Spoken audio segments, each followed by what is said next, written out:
Well, hello, good morning everybody. Welcome back. Look at this beautiful day. Jiujitsu2000 here today. I'm back, and today I have a video full of information. I think this is going to be valuable information for those of you watching, so I hope you pay attention. In this video I want to talk about the heat loss mechanisms. I did a video on that in the past, but I want to do this video and I want to talk about heat loss specifically in reference to cold weather.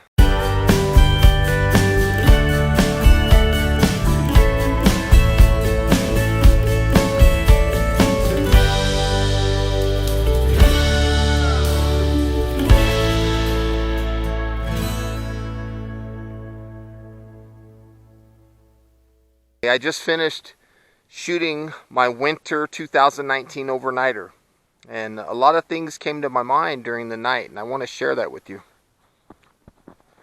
So if we talk about the very first heat loss mechanism, what is it? Heat loss number one is conduction.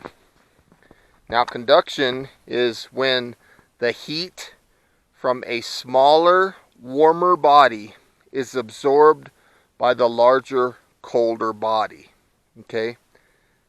So for example, if you're laying on the ground directly and you don't have clothing on, you're going to feel your body's core temperature drop, because your body's temperature, again, is going to be robbed by that larger, colder body. So to protect yourself in a cold environment like this from conduction, you have to have some sort of barrier from your body and the temperatures around you. So like for example, this snow right here behind me, I could lay down in the snow right now and not get super cold because I have layers of clothing on, which would serve as an insulative factor against heat loss through conduction. So if you look here in the back, you see my shelter, my camp setup, and let's go take a closer look. I want to talk about something specific. A lot of people are wondering, well, how do you sleep in that? What keeps you, your tent, look at that, it's set up on snow.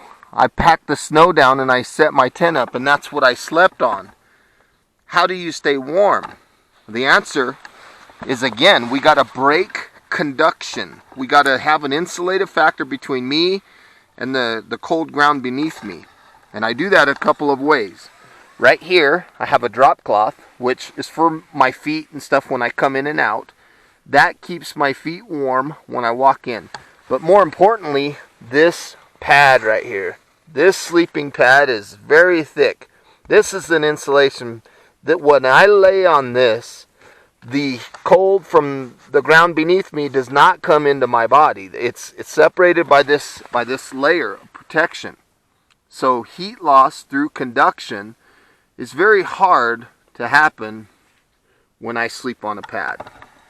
Now the next one is heat loss through convection. Convection is wind. So anytime I'm out in the elements and there's cross wind blowing past me, if I don't have some sort of wall that stops that wind from coming in contact with my body, which my clothing right now serves as that, but it can get a lot better. Okay, so this tent has walls. It's got a vestibule, it's got walls, and what those walls do is they keep the wind off of me. So now I'm protected by conduction, and I'm also protected by convection. The third one is radiation protection. Right now, if I was to take my hat off, okay, all the heat that's in my body will dissipate out into the atmosphere because there's no cap on it. I wear a ball cap. A lot of times, a person wearing a beanie would be a good option in the wintertime. If you protect your head from letting heat dissipate out into the atmosphere, you're protecting heat loss through radiation. That can also be done through your shelter. So right here, if you look up at the top here, you see a tent, and outside of the tent you see a rain fly, okay? And then on top of the rain fly in this winter condition, I have a tarp. So I've got 1, 2, 3 layers protecting me against heat loss from radiation. And also, while I'm inside the shelter, I have my hat on. So there's 4 protections against heat loss through radiation. The next one is respiration. And a lot of people don't think about that. And what that is when you breathe, can't really see right now because it's warming up, but when you see that mist or that steam or whatever you'd like to call it off of your breath, you are losing vital body's core temperature through heat loss through respiration.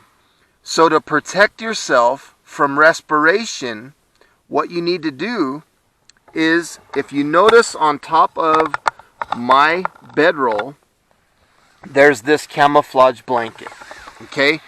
What I do at night when I go to sleep is I pull that camouflage blanket over my head, because when the air comes out of my body, that heat comes out of my body. And if I don't capture that somehow to bring some of that back, some of that heat back, over time my body is going to suffer tremendous amount of heat loss, again, through respiration.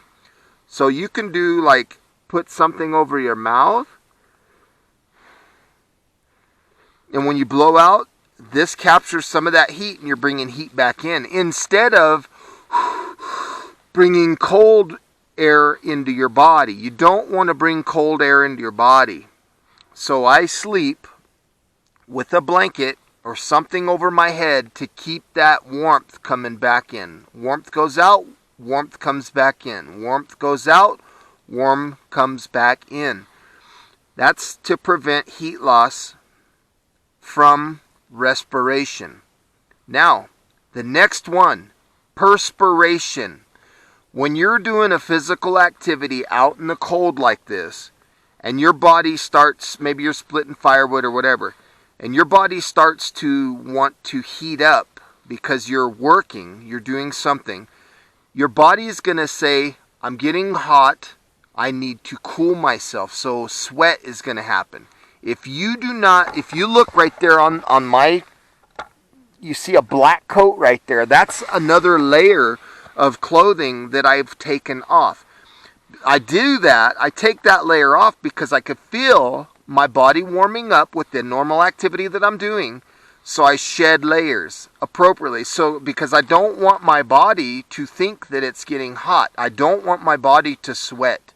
If my body starts to sweat, I'm in a bad position, because it's evaporative cooling is what it is. If you have convection coming in and it's blowing through your clothing and you're sweating underneath, you're cooling your body's core temperature and it's going to be bad. So when you're out in the cold, it's important, again, I can't stress it enough, to shed layers. That way you keep the heat loss from perspiration from happening. Now there's one more that I want to talk about, and that's, you see me wearing a shema around my neck. I'm a jiu-jitsu player, and I always tell my students, protect your neck. And I mean that from choking, but that's a joke. But for this, protect your neck. This is what I refer to as vascular heat loss prevention. Okay, heat loss through vascular. Okay, so if I warm my blood vessels in my neck up and I keep them protected, they are not getting cold. If I don't have this protection on my neck, my blood that flows through my body is being hit right here and it gets cold. And when that blood cools down, it cools my body's core temperature down. And I don't want that to happen. So I run around with a shema around my neck to keep my vascular warm. Okay? Now if you fall in the water, here's another one, immersion, heat loss through immersion. Say you fall in the water, Arctic, it's cold water, ice on it. You fall in the water. That's heat loss through conduction, because your body's core temperature is being robbed from the smaller, warmer body directly to the larger, colder body. Now, a couple of other things before I go on this video that I want to talk about are very simple. I keep a candle, right here I'm making a candle. I keep a candle in my shelter at night, and that helps increase the temperature in this room, if you will. And I keep my head covered, I keep a hat on, I sleep under a blanket, I keep the shema on, I keep a couple layers on, but I don't get too hot under these layers. And also, right here, my water bottle, stainless steel full of water. I heat that up, okay? I heat that water bottle up.